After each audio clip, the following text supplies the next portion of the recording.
Hello again, Sparks. We are here again for our lesson, and now I will tell you that there's this lesson and then just one more next week, and so then we'll be finishing up our Awana time. I will give you guys a couple extra weeks if you still want to work on some verses and then send those in on our Facebook page so you can tell Mom and Dad you'll have a couple more weeks to finish things up. If you're close to finishing your book, or if you just want to take a couple more weeks to learn a couple more lessons, whatever's up to you guys is fine with me. And then we will make sure that everybody gets awards sent in the mail after we get that all figured out for the end of the year. So you can be watching for those if you finished your book. We will catch up with you. So don't worry about any of that. We will make sure that we end the year strong. So today's lesson, I'm actually going to talk a little bit more about Easter. So now last week we had Easter, and we talked about Palm Sunday, and the movie that I sent you, it talked about the things that happened in the week before Easter, and then when Jesus was crucified, and when he rose out of the tomb on Easter Day, and we celebrated that. But a lot of times I think that they don't always talk a whole lot about what happened on the days following. So in case you're curious about how that all happened, we are going to talk about something that happened just about the same time that Jesus had gone to the tomb. And so we're going to be following some of his disciples as they discuss how they feel about what they have just seen and heard and what was all going on. So I do have a Bible verse for you today, and this Bible verse is from Proverbs 3, verse 5. Because a lot of strange things happen the week of Easter, and so this is a good verse for that. It says, "Trust in the Lord with all your heart and do not lean on your own understanding." So trust in the Lord with all your heart. It means you can trust what he says is true. You can trust what the Bible says is true. And it says, do not lean on your own understanding. And that just means don't depend on the things that you only understand by yourself. It means don't just trust those things.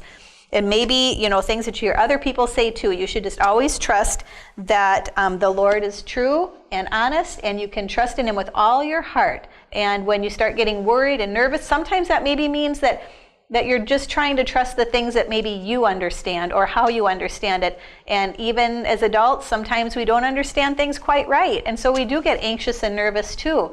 But this tells us to trust in the Lord with all your heart, and then don't lean on the things that you just understand by yourself. So, having said that, we're going to talk about two men today as they were spending some time together. All right, so now our story, you can see our board here. It says Jesus had died, and some of his disciples were very discouraged. They're feeling very bad about things. It says, "All my hopes in the Master's future have been dashed to pieces," said one to another. And the other says, "I too am very depressed about this," said the second man. "Why would the king sent from God end up dead in a tomb? And what do we do now?" So they didn't know what to do. All seems to be lost. So these two disciples of Jesus were walking from Jerusalem to a village called Emmaus. So they're on the road. It was a 7-mile journey, so they had a long time to talk as they walked together that day. "I thought Jesus had been sent to rescue Israel," said the first disciple. "I thought he came to be a great ruler," said the second man. These two men didn't understand that Jesus had come to rescue people's souls. See, they thought that he was going to be like the new king that would just take over the whole land and make everything in that land perfect. And Jesus did come to be the king, but he came to be king of our hearts by saving us. So while they were walking and talking, a third man joined them. The disciples didn't even recognize this man. And maybe it was because they were so concerned about the way they were understanding things, they just couldn't even think clearly. So the man says, "You seem to be having a serious conversation. What are you so worried about?" The men stopped walking. They couldn't believe this man hadn't heard. "Where have you been all week?" they asked. "Haven't you heard about the terrible things that have happened?" "What things?" asked the man. "The things that have happened to Jesus, the man from Nazareth," they answered. "He was a prophet and did many wonderful miracles. He was a great teacher too, but the religious leaders handed him over to the government, and they condemned him to death, and they nailed him on the cross, and they crucified him." These disciples were so concerned they couldn't stop talking about what had happened. Besides all this, they continued, about 3 days ago, we heard a report that he's alive. Some women from our group of followers said that they saw the empty tomb and the angel told them that Jesus was alive. Other disciples saw him too. The man said to them, why do you find it so hard to believe what prophets long ago told you would already happen? The man told them many truths from the writings of the prophets. He quoted from the beginning of the first book of the Bible, and he went to the end of the scriptures. He kept giving them verse after verse about this man named Jesus. The disciples were so interested in what they were hearing that when they reached the city of Emmaus, they asked the stranger to stay overnight. And so they went to one of their homes. So when they all sat down to eat, the visitor asked God to bless the food. And then he took a small loaf of bread and broke it and passed it to them. Then suddenly the disciples knew. They saw the nail prints in his hands. This man was Jesus. Jesus was alive. They rose up to worship him, but as quickly as they recognized Jesus, he disappeared. When they got to Jerusalem, the disciples and the other followers were just as excited as they were. Then the two men shared their good news. While they were talking, Jesus suddenly stood before them.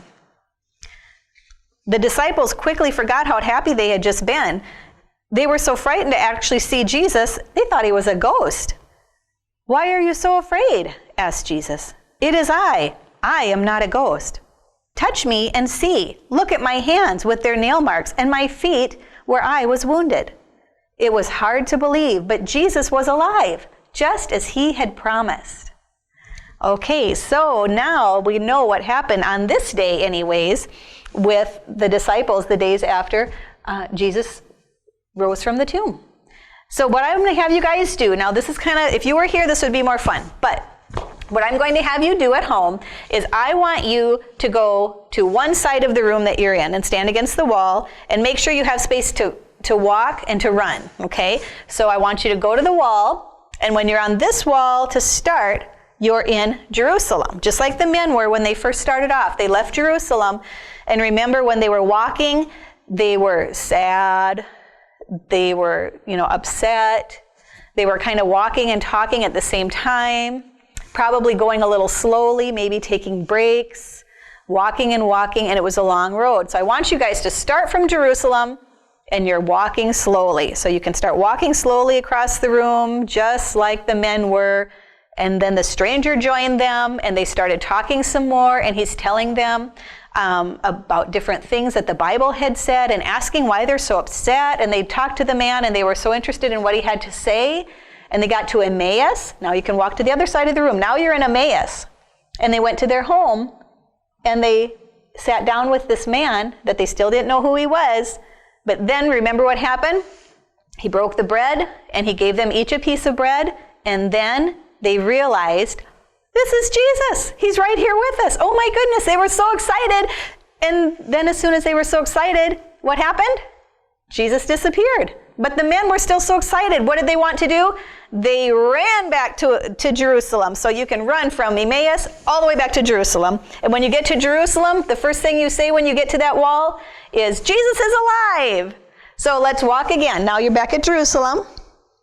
And you're walking to Emmaus, talking and sad. You get to Emmaus. The stranger breaks the bread. You realize he's Jesus.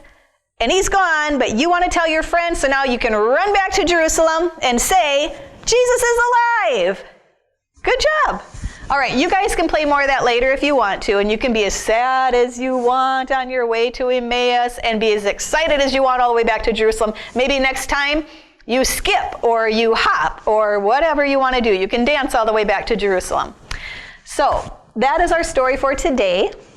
And I hope you enjoyed it, now knowing just a little bit about what happened on the days following when Jesus rose from the grave, just as God said he would. So I want you guys to remember that Jesus is always with us. He came back just as he said, and he's with us still today, and we can rejoice and celebrate in that. So you guys go ahead and play your game a little bit more if you like. You can listen to the songs again that I linked on this video, and I also have another video for you to watch after you're finished watching me, and that'll tell you the whole story that I told you again from our friends at Saddleback Kids. So you can watch that and enjoy that with your family, and I look forward to seeing you next week. Bye.